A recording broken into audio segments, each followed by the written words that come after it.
Hello বন্ধুরা, তাহলে কি আমাদের এই খবরটা সত্য হলো? আমে দুধে মিশে গেল, আঁটি গড়াগড়ি খেচ্ছে। এটা কি আমাদের তাহলে সত্যি ভাবতে হলো? কারণ 2021 সালে ভোটের সময় আমরা দেখেছিলাম এই পংক্তিটা খুব ভাইরাল হয়েছিল যে আমে দুধে মিশে যাবে, আঁটি গড়াগড়ি খাবে। আজকে কিন্তু সেরকমই একটা খবর সন্ধ্যা থেকে ঘোরাফেরা করছে, তোমরা ইতিমধ্যে জেনে গেছো। টিএমসির জেনারেল সেক্রেটারি, স্টেট মাদার্স কমিটির জেনারেল সেক্রেটারি পীরজাদা কাসেম সিদ্দিকী। এবং তোমরা এই ব্যাপারে কি ভাবছো সেটা কমেন্টে অবশ্যই জানিও। আমরা আমাদের ছোট্ট একটা মতামত কিন্তু তুলে ধরলাম তোমাদের সামনে। পীরজাদা কাসেম সিদ্দিকীর রাজনীতিতে অংশগ্রহণ এবং তিনি কি পরবর্তীকালে ভোটের ময়দানে নড়বেন সেটাই এখন জানার অপেক্ষা। পীরজাদাদের রাজনীতিতে অংশগ্রহণ বিষয়ে একটা কথা মনে পড়ে যায়। পীরজাদা আব্বাস সিদ্দিকী, নওশাদ সিদ্দিকী যখন জয়েন করেছিল বা একটা পার্টি খুলেছিল, তখন অনেকে বলেছিল কেন রাজনীতি করবে একজন পীরজাদা হিসাবে। সেই কথাটা কিন্তু আরও একবার ভুল প্রমাণিত করলেন কাশেম সিদ্দিকী। তানাকে আমাদের বিডি নিউজের পক্ষ থেকে কনগ্রাচুলেশন জানাই। তানার দ্বারা সমাজে উপকৃত হোক, সমাজের মানুষ নতুন দিশা দেখুক, তারা রাজনীতির কেরিয়ার, রাজনীতির জীবন অনেক সুন্দর হোক। ভারতবর্ষ তথা পশ্চিমবঙ্গের রাজনীতির ইতিহাসে তার নাম স্বর্ণাক্ষরে রচিত হবে, এটা আশা করি। কিন্তু হ্যাঁ, আমাদের এটাও ভাবতে হবে যে আরও অনেক পীরজাদারা রয়েছেন যারা সত্যের পক্ষে কথা বলেন, ন্যায়ের পক্ষে কথা বলেন, কিন্তু এইটা কিন্তু আর বললে হবে না রাজনীতিতে কেন পীরজাদারা অংশগ্রহণ করবে। এই ধারণাটা ভুল। সে ভারতবর্ষের নাগরিক, তার অধিকার আছে রাজনীতিতে অংশগ্রহণ করা, এটা তার গণতান্ত্রিক অধিকার। যেমন আব্বাস সিদ্দিকী, নওশাদ সিদ্দিকী রাজনীতিতে লড়বে, তেমন কাশেম সিদ্দিকী লড়বে। কিন্তু তৃণমূলে কতটা লড়াটা প্রাসঙ্গিক এই বিষয়ে কিন্তু তিনি ভালো বলতে পারবেন, বা বিরোধী যারা তারা বলতে পারবেন। এরকমই একজন তৃণমূল ঘনিষ্ঠ বা যারা রাজনীতি ঘনিষ্ঠ একজন পীরজাদা তহা সিদ্দিকীর কাছে ফোন করেছিলাম আমরা, এবং তিনি কি বলেছেন একবার, তার সাথে কি কথা হয়েছে রেকর্ডিং একটা একবার শুনুন জাস্ট, আপনাদের শুনিয়ে দিই। আসসালামু আলাইকুম। সালাম। ওজন মিডিয়া মিডিয়া চ্যানেল থেকে বলছিলাম। হ্যাঁ, বলুন। এটা রেকর্ডিং করছিলাম, একটা বিষয় জানার ছিল। কিসের বিষয়? একটা নিউজে একটা বিষয় দেখলাম, ওই বিষয়ে একটা কোশ্চেন ছিল আপনার নো কাছে। কমান, নো কমান। হ্যাঁ, না, কোনো মন্তব্য করব না। মানে আপনি বুঝতে পেরেছেন কোন বিষয়ের কথা বলছি? কাসেম সিদ্দিকী। হ্যাঁ, ওটার বিষয়ে মানে ওনার বিষয় না, একটু অন্য বিষয়ে কোশ্চেন ছিল। আমি কোনো মন্তব্য করব না 1 সপ্তাহ। ও, মুখ্যমন্ত্রী বড় মাথা হতে পারে, আমাকে আল্লাহ কম মাথা করেনি। না, আমি তাহলে কি সেই আপনার কথা ঠিক হয়ে গেল, আমে দুধে মিশে গেল, আঁটি গড়াগড়ি খাচ্ছে? না, না, না। সে পরে বলবে, আমি কোনো মন্তব্য করব না। ও, আচ্ছা, ঠিক আছে, ঠিক আছে। কি মনে করবেন না? না, না, ঠিক আছে, হুজুর। আমাকে তো পানি কোন দিকে গড়ায় না গড়ায় দেখতে হবে।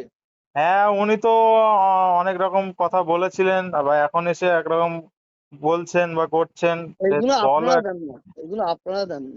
না, তৃণমূল দলও কি করছেন সেই বিষয়ে আপনার একটু মন্তব্য নিতে চাইছিলাম। না, আমি কোনো মন্তব্য করব না। ঠিক আছে, দেখেন আমি পানি কোন দিকে তৃণমূল, গড়ায়, সিপিএম, তারপর কংগ্রেস কিচ্ছু মানি না। আমি দাদা হুজুর ছাড়া কাউকে মানি না। আর আমার তাহলে দল আল্লাহর দল। বাংলার সম্প্রীতির মানুষকে কি বলবেন? সম্প্রীতি কোথাও আছে? দুষ্টুমি করেছে, পরে বলবো, ছাড়েন। দেখতে পেলেন, তিনি জাস্ট বললেন আমি এই বিষয়ে কোনো মন্তব্য করব না। দেখতে পেলেন জাস্ট। এবং তিনি কিন্তু যথারীতি মুখ্যমন্ত্রীর ওপর ক্ষিপ্ত। তার ভয়েস শুনে বুঝতে বুঝতে পারছেন। আহ, এই বিষয়ে আমরা আরো ডিটেলসে ইন্টারভিউ নেওয়ার চেষ্টা করবো। তা না, তিনি কিছুদিন পর মুখ্য বলেছিলেন আমরা অন্য কোনো পীরজাদার সাথে যদি যোগাযোগ করতে পারি। তারা কি বলেছেন তারা আপনারা একটু শুনুন, একটু জানুন। কিন্তু পীরজাদা কাশেম সিদ্দিকীর ফোন তুলেছিলেন তার পিএ, এবং সেক্ষেত্রে তিনি কিন্তু বলেছেন যে হুজুর এখন ব্যস্ত আছে, আপনারা পরে ফোন করুন। তো শেষ পর্যন্ত কি হতে চলেছে, কোন দিকে মানে গড়াতে চলেছে, সেটাই কিন্তু দেখার অপেক্ষা। একটা জিনিস ভাবতে হবে, রাজনীতির ময়দানে কখন কে কোন কথা বলে, কোন পজিশনে যায়, কি করে না করে, এটা অনেকটা আগে থেকে আন্দাজ করা যেমন সম্ভব নয়, কিছুটা আগে থেকে আন্দাজ করা আবার অনেকটাই সম্ভব।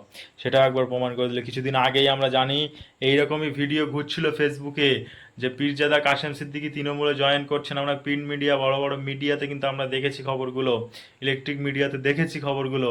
এবং এটাও ঘোরাঘুরি করছিল যে আইএসএফ এর হয়ে যোগ, মানে ভোটে লড়বেন। সেক্ষেত্রে নওশাদ সিদ্দিকী বলেছিলেন তাকে স্বাগত জানাই, সে যদি লড়তে চায় আমার ভাই। এরকমই নিউজ হয়তো ঘোরাফেরা করছিল। কিন্তু সেই সব কিছু ভুল প্রমাণিত করে আজকে টিএমসিতে কেন জয়েন করতে হলো পিজেদা কাশেম সিদ্দিকীকে? আমরা এর আগে অনেক কাশেম সিদ্দিকের বক্তব্যতে বিজেপির ঘনিষ্ঠতা পেয়েছি, বিজেপির অনেক নেতা নেত্রীদের সাথে তার সম্পর্কের কথা শুনেছি। সম্পর্ক থাকতেই পারে, সেটা তার পার্সোনাল ম্যাটার, কিন্তু হঠাৎ কেন টিএমসিতে যোগদান করলেন? আমরা জানি এই গত হয়েছে রমজান মাস, রমজান মাসে ইফতার মাহফিল থেকে শুরু করে আরো অনেক কিছুতেই মমতার অনেক কাছাকাছি দেখা গেছে, বিভিন্ন মিটিং নিয়ে মমতার কাছাকাছি দেখা গেছে, সেখানে মিস্টার কাসেম বলে উল্লেখ করেছেন কাসেম সিদ্দিকীকে যথারীতি প্রায়োরিটি দিয়ে। তাহলে কি চিন্তা ভাবনা করছেন তৃণমূল কংগ্রেস? এবং ভাবার বিষয়, একটা দলের স্টেট মাদার্স কমিটির জেনারেল সেক্রেটারি একটা পদ, যথেষ্ট বড় একটা পদ, যথেষ্ট দায়িত্বের একটা পদ, এবং তৃণমূল বা কোনো একটা দলের সাংগঠনিক পদের একটা খুব গুরুত্বপূর্ণ পদ কিন্তু সামলাবেন কাসেম সিদ্দিকী। যদিও তিনি এই বিষয়ে এখনো কোনো মুখ খোলেননি, এখনো তিনি কনফার্ম জানাননি তানার কি মানে বক্তব্য, তিনি কি বলতে চাইছেন এই বিষয়ে কিন্তু এখনো মুখ খোলেননি বা কিছু জানাননি। তার বক্তব্যের আশায় আমরা রয়েছি।